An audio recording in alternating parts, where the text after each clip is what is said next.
नमस्कार मित्रों, आज हम बात करेंगे भारत की पौराणिक नदियों के बारे में। भारत में नदियाँ केवल एक जल स्रोत नहीं है, बल्कि वे सांस्कृतिक, धार्मिक और आध्यात्मिक जीवन का अभिन्न हिस्सा हैं। भारतीय मिथकों और पुराणों में नदियों का बहुत महत्व है और इन्हें देवियों का रूप मानकर पूजा जाता है। नदियाँ न केवल जीवनदायिनी होती हैं, बल्कि वे धर्म, मोक्ष और आध्यात्मिक उन्नति के प्रतीक के रूप में भी देखी जाती हैं। यहाँ हम भारत की प्रमुख पौराणिक नदियों पर चर्चा करेंगे, जिनकी अनगिनत कथाएं और किंवदंतियां भारत की संस्कृति का अभिन्न हिस्सा है। सर्वप्रथम हम बात करेंगे गंगा नदी के बारे में। गंगा नदी भारतीय संस्कृति और धर्म का सबसे महत्वपूर्ण प्रतीक मानी जाती है।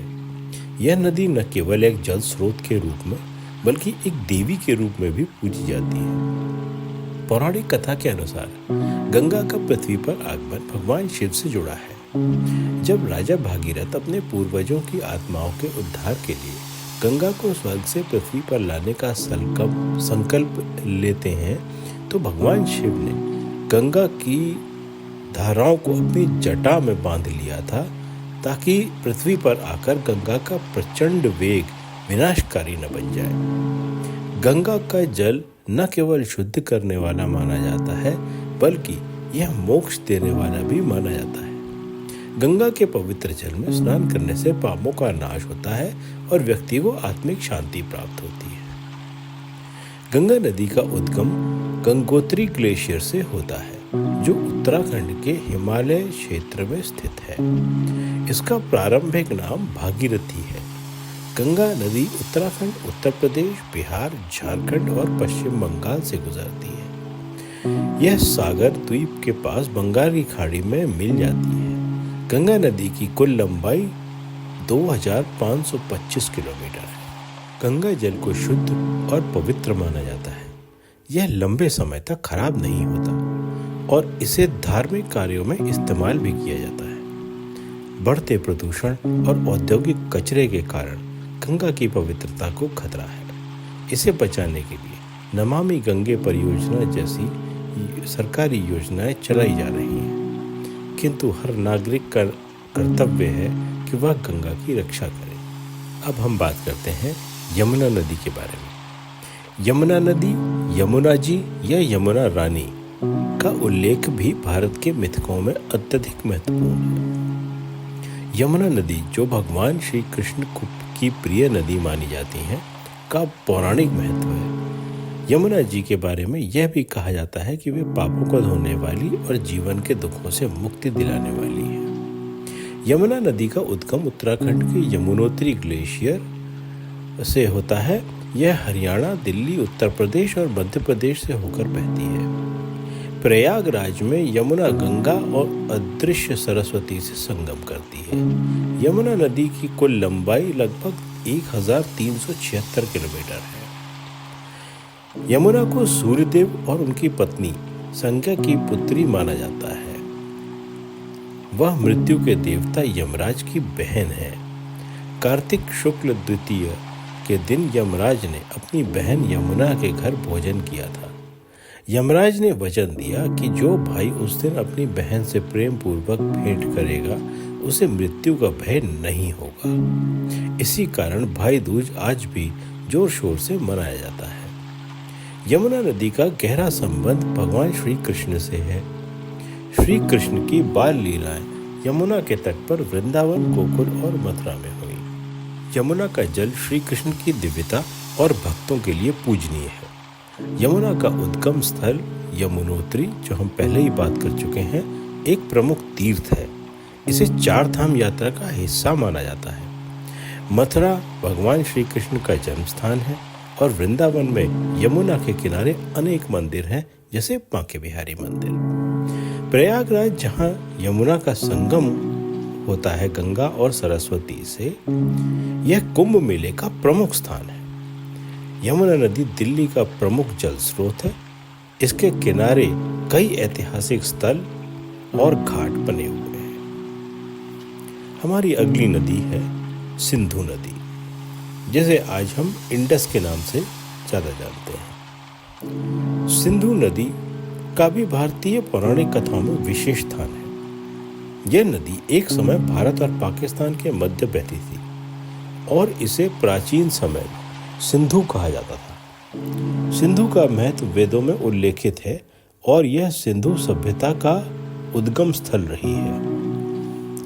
पौराणिक कथाओं में सिंधु नदी को प्राचीन काल में एक जीवनदायिनी के रूप में माना जाता था, जो सभ्यता और संस्कृति के विकास के लिए महत्वपूर्ण थी। सिंधु नदी को आदिकाल में देवता के रूप में पूजा जाता था और इसके पानी को पवित्र माना जाता था।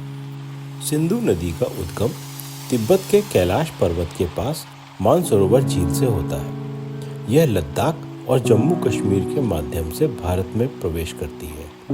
इसके बाद यह पाकिस्तान की ओर बढ़ जाती है और अंततः अरब सागर में जाकर मिल जाती है। इसकी कुल लंबाई लगभग 3180 किलोमीटर, जिसमें लगभग 1114 किलोमीटर भारत में बहती है। सिंधु नदी की कई महत्वपूर्ण सहायक नदियां हैं: झेलम, चिनाब, रावी, ब्यास और सतलज। इन नदियों को सामूहिक रूप में पंजनद कहा जाता है क्योंकि ये पंजाब क्षेत्र में सिंधु में मिलती हैं। पंजाब क्षेत्र का नाम भी पंजाब इसीलिए पड़ा क्योंकि वहाँ 5 नदियाँ हुआ करती थी। हमारी अगली नदी है नर्मदा नदी। नर्मदा नदी का भी भारतीय पौराणिक कथाओं में महत्वपूर्ण स्थान है।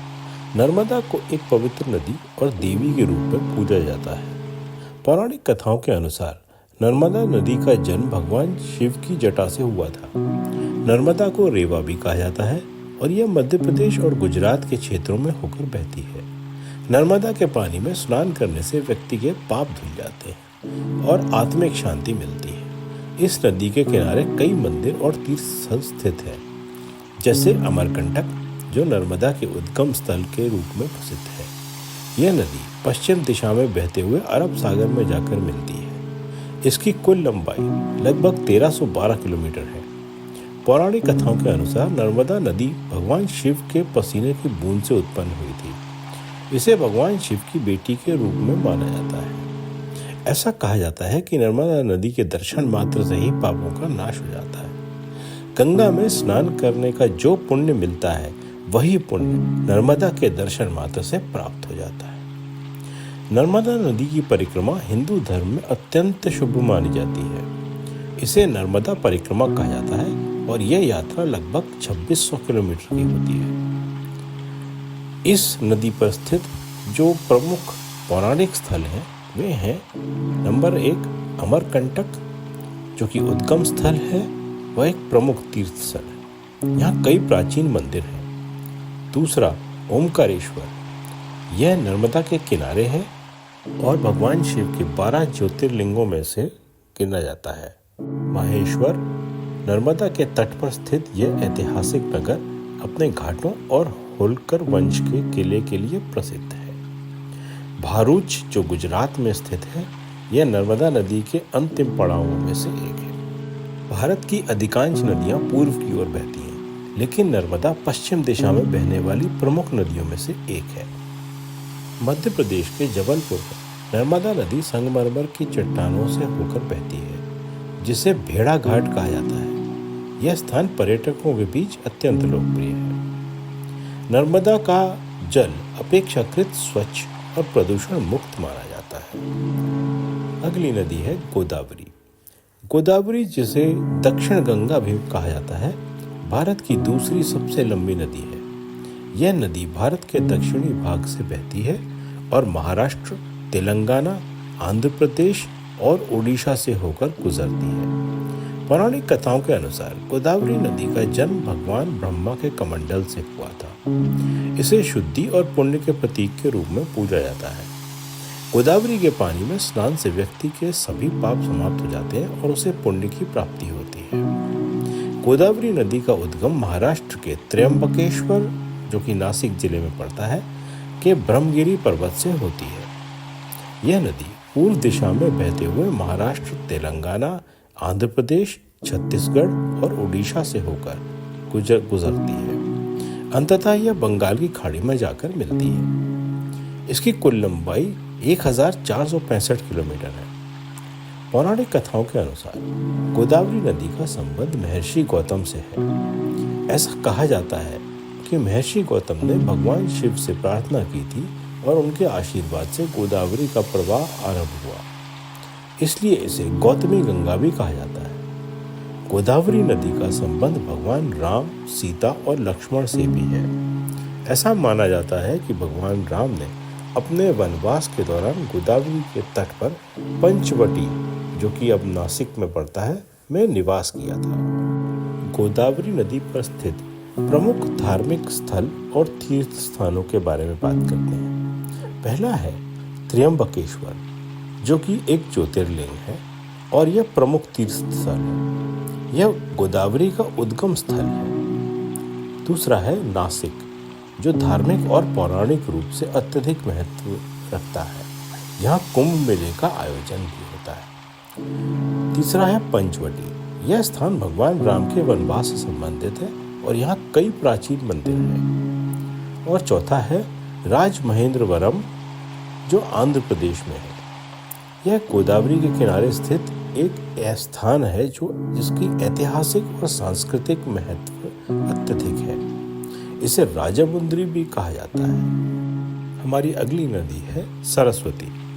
सरस्वती नदी का उल्लेख विशेष रूप से भारतीय वेदों और पुराणों में मिलता है। यह नदी प्राचीन काल में एक अत्यधिक महत्वपूर्ण जल स्रोत मानी जाती थी, लेकिन समय के साथ यह नदी गुप्त हो गई। सरस्वती नदी का पौराणिक महत्व इस तथ्य से जुड़ा है कि इसे ज्ञान, संगीत, कला और साहित्य की देवी सरस्वती से जोड़ा जाता है। पौराणिक कथाओं के अनुसार सरस्वती नदी का जल अत्यधिक पवित्र और दिव्य माना जाता है। सरस्वती नदी की पूजा भारत में प्राचीन काल से होती आई है और यह नदी भारतीय सभ्यता के विकास में अत्यंत महत्वपूर्ण मानी जाती है। सरस्वती का उल्लेख ऋग्वेद में 60 से अधिक बार किया गया है। इसे नदियों की माता और पवित्रतम नदी कहा गया है। ऋग्वेद में सरस्वती को अद्वितीय और विशाल नदी बताया गया है, जो हिमालय से बहकर समुद्र में विलीन होती है। हिंदू धर्म के अनुसार सरस्वती नदी गंगा और यमुना के साथ मिलकर इलाहाबाद, जो अब प्रयागराज है, के त्रिवेणी संगम में मिलती है। कहा जाता है कि यहाँ सरस्वती नदी अदृश्य रूप में प्रवाहित होती है। महाभारत के अनुसार सरस्वती नदी सूख गई थी और अदृश्य हो गई थी। जहाँ सरस्वती लुप्त हुई उसे विनाशन कहा गया है। हमारी अगली नदी है कावेरी। कावेरी नदी दक्षिण भारत की प्रमुख नदियों में से एक है और इसे एक पवित्र नदी के रूप में पूजा जाता है। पौराणिक कथाओं के अनुसार कावेरी नदी का जन्म भगवान शिव और पार्वती के आशीर्वाद से हुआ था। कावेरी का जल अत्यंत शुद्ध और पुण्यकारी माना जाता है। कावेरी के बारे में यह मान्यता है कि इसमें स्नान करने से व्यक्ति के पाप नष्ट हो जाते हैं और उससे मोक्ष प्राप्ति होती है। कावेरी नदी का उद्गम कर्नाटक के कोडगु जिले, जिसे कुर्ग बोलते हैं अब, के ब्रह्मगिरी पहाड़ियों में स्थित तला कावेरी नामक स्थान से होता है। यह स्थान एक प्रमुख तीर्थ स्थल है। कावेरी नदी कर्नाटक और तमिलनाडु राज्यों से होकर बहती है। इसका कुल प्रवाह लगभग 800 किलोमीटर है। अंततः यह बंगाली खाड़ी में मिल जाती है। यह नदी कर्नाटक और तमिलनाडु के साथ केरल और पुदुचेरी में भी अपना प्रभाव डालती है। इसके किनारे मैसूर, तिरुचिरापल्ली और तंजावुर जैसे प्रमुख शहर स्थित हैं। पौराणिक कथाओं के अनुसार कावेरी देवी ऋषि अगस्त्य की पत्नी थी। उन्होंने एक छोटे से जलकुंड से नदी के रूप में प्रवाहित होकर भूमि को हरा भरा किया। कावेरी को भूमि और प्राणियों के लिए जीवनदायिनी माना जाता है। ऐसा कहा जाता है कि ऋषि अगस्त्य ने कावेरी के जल को एक कमंडल में रखा था। जब वह कमंडल गिरा तब कावेरी नदी का प्रवाह शुरू हुआ। हमारी अगली नदी है ताप्ती। ताप्ती नदी पश्चिम भारत की एक प्रमुख नदी है, जो मध्य प्रदेश, महाराष्ट्र और गुजरात से होकर बहती है। पौराणिक कथाओं में ताप्ती नदी को एक पवित्र नदी माना जाता है और इसके जल में स्नान करने से पाप समाप्त हो जाते हैं। ताप्ती का संबंध भगवान शिव और उनकी देवी पार्वती से जोड़ा जाता है। यह नदी मुख्यतः महाराष्ट्र, मध्य प्रदेश और गुजरात राज्यों से होकर बहती है। ताप्ती नदी के किनारे कई महत्वपूर्ण मंदिर और तीर्थ स्थल स्थित हैं, जैसे सूरत और नासिक। ताप्ती नदी का विशेष महत्व इसलिए भी है क्योंकि यह मध्य भारत से सतपुड़ा पहाड़ियों से उत्पन्न होती है और समुद्र में मिलकर समाप्त होती है। यह गंगा और नर्मदा नदियों के बाद भारत की तीसरी सबसे बड़ी नदी मानी जाती है, जो पश्चिम की ओर बहती है। ताप्ती नदी का ऐतिहासिक और सांस्कृतिक महत्व भी है। इसके तटों पर कई प्राचीन और ऐतिहासिक स्थल हैं, जैसे हमने पहले बात की सूरत, जो ताप्ती के किनारे स्थित है, एक प्रमुख व्यावसायिक केंद्र है और ऐतिहासिक दृष्टि से भी महत्वपूर्ण है। हमारी अगली नदी है गंडकी नदी। गंडकी नदी भारतीय उपमहाद्वीप की एक प्रमुख और पौराणिक नदी है। इसे हिंदू धर्म में विशेष रूप से पवित्र माना गया है। यह नेपाल और भारत के कई क्षेत्रों से होकर गुजरती है। गंडकी नदी का धार्मिक, ऐतिहासिक और भौगोलिक महत्व बहुत अधिक है। गंडकी नदी का उद्गम नेपाल के हिमालय क्षेत्र में माना जाता है। यह धौलागिरी पर्वत के पास से निकलती है। नेपाल से होकर यह भारत के बिहार राज्य में प्रवेश करती है और अंततः गंगा नदी में मिल जाती है। इसका प्रवाह क्षेत्र उपजाऊ और कृषि के लिए अत्यधिक महत्वपूर्ण है। गंडकी नदी का उल्लेख विशेष रूप से इसकी शालिग्राम शिलाओं के लिए होता है। शालिग्राम शिला विष्णु भगवान का प्रतीक मानी जाती है और यह केवल गंडकी नदी के तट पर ही पाई जाती है। इन शिलाओं का उपयोग हिंदू धर्म में पूजा और अनुष्ठानों में किया जाता है। भागवत पुराण और अन्य धर्म ग्रंथों में गंडकी को विष्णु की पवित्र नदी कहा गया है। यह माना जाता है कि गंडकी नदी स्वयं एक देवी है। गंडकी का उल्लेख कई पौराणिक कथाओं में मिलता है। एक कथा के अनुसार गंडकी नाम की एक देवी ने भगवान विष्णु से शरण मांगी और उनके आशीर्वाद से वह नदी बनी। इसे शालिग्राम और तुलसी की कहानी से भी जोड़ा जाता है। गंडकी नदी का क्षेत्र उपजाऊ भूमि का निर्माण करता है, जो कृषि के लिए अत्यंत लाभदायक है। यह नेपाल और भारत के कई हिस्सों के लिए जल का प्रमुख स्रोत है। नेपाल में मुक्तिनाथ मंदिर इसका प्रमुख धार्मिक स्थल है। भारत के बिहार राज्य में यह कई तीर्थ स्थलों से होकर गुजरती है। गंडकी नदी को मोक्षदायिनी माना जाता है। इसके तट पर स्नान करने और शालिग्राम शिला की पूजा करने से पापों का नाश हो जाता है। हमारी अगली नदी है कृष्णा नदी।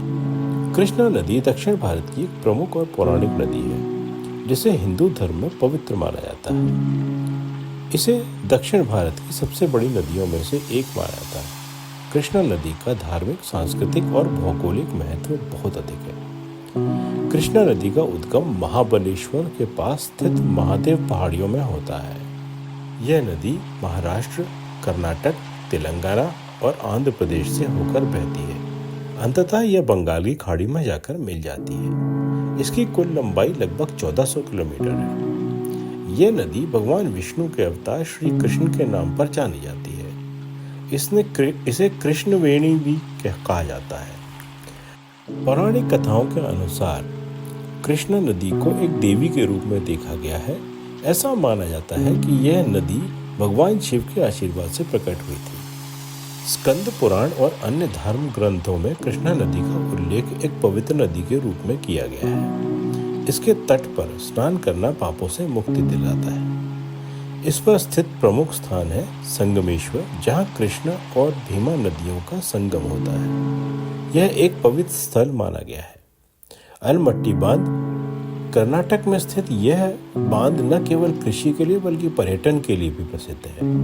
और तीसरा विजयवाड़ा के पास स्थित कनक दुर्गा मंदिर कृष्णा नदी के किनारे स्थित है। यह स्थान देवी दुर्गा की पूजा के लिए प्रसिद्ध है।